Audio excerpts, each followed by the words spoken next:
what we have to do here is back up again a little bit.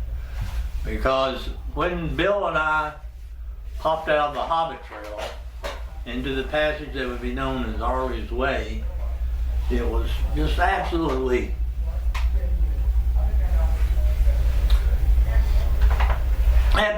the most gratifying thing I'd ever done in my life. Gorgeous cave. That was the discovery. So I was very possessive, and my goal was to make Roppel Cave second in the world for 2 or 3 years until it showed up in the record books, and then we'd move on. Well, everybody else wanted to do it now, and that was a little bit against what I had hoped to do. So anyway, we came out of Hobbit Trail and ran down Arley's Way. I don't mean running. We were looking.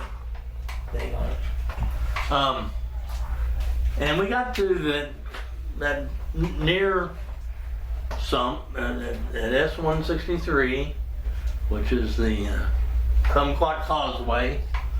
I hate that name. I wish I didn't back up and change it. That's a so muddy, sleazy. Yeah, it's nasty, yeah. But I told Bill, wait a minute, our clothes are dry. Let's run up the other way and see what we got up the other way. And so we did, and found all this thousands of feet of beautiful elliptical passage, fairly large, about I think it was 40 to 50 feet wide in places, and maybe 10, sometimes it's pretty low, 10 to 12 feet high, up to a lot of gypsum.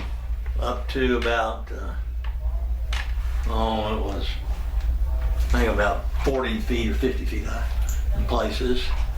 So that was the first trip through. That was a breakthrough trip.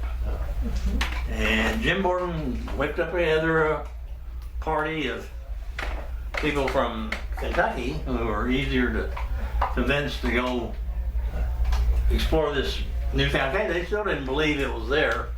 A lot of people didn't. My best friend Jeff Vincent told me, "No, you didn't find that."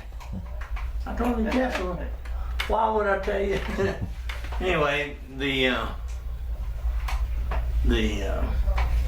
next thing we did was go up to the north end, and we turned right at a T-junction and found another huge vertical shaft, which stopped our progress that way.